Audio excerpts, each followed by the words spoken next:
TV నేను లక్ష్మి ఇక బులెటిన్లో డీటెయిల్స్ చూద్దాం 2029 మే జూన్ మధ్య అసెంబ్లీ ఎన్నికలు జరుగుతాయని సీఎం రేవంత్ రెడ్డి కీలక ప్రకటన చేశారు. ప్రస్తుతం ఉన్న 119 అసెంబ్లీ స్థానాలు 182కు చేరుతాయని చెప్పారు. వాటిలో 117 సీట్లు కాంగ్రెస్ గెలుస్తుంది అన్నారు.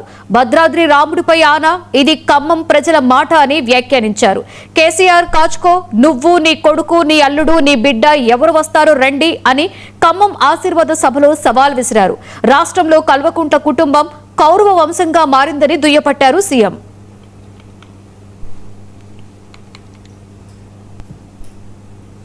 తెలంగాణలో ఉన్న 119 అసెంబ్లీ నియోజకవర్గాలు రాబోయే 2029లో జరగబోయే ఎన్నికలు ఆనాటి జోస్యం ఎన్నికల 6 నెలల ముందు చెప్పిన ఈనాడు నేను చెబుతున్న ఎన్నికల జోస్యం 36 నెలల ముందు ఖమ్మం గడ్డ మీద నుంచి నేను చెప్తున్నా.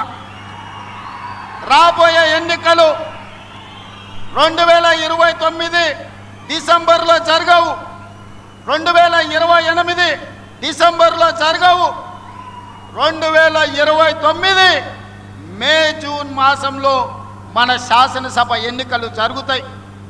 తెలంగాణ రాష్ట్రంలో ఉన్న 17 పార్లమెంట్లు సీట్లు 26 పార్లమెంట్లుగా మారుతాయి. 119 ఉన్న శాసనసభ నియోజకవర్గాలు 182కు పెరుగుతాయి.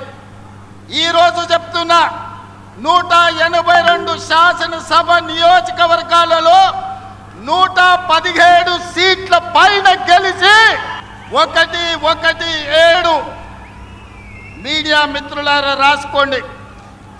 117 అంటే 117 శాసన సభ్యులను గెలిపించుకొని రెండవసారి తెలంగాణ రాష్ట్రంలో ప్రజాపాలనను కాంగ్రెస్ ప్రభుత్వాన్ని ఢిల్లీలో కేంద్ర ఎన్నికల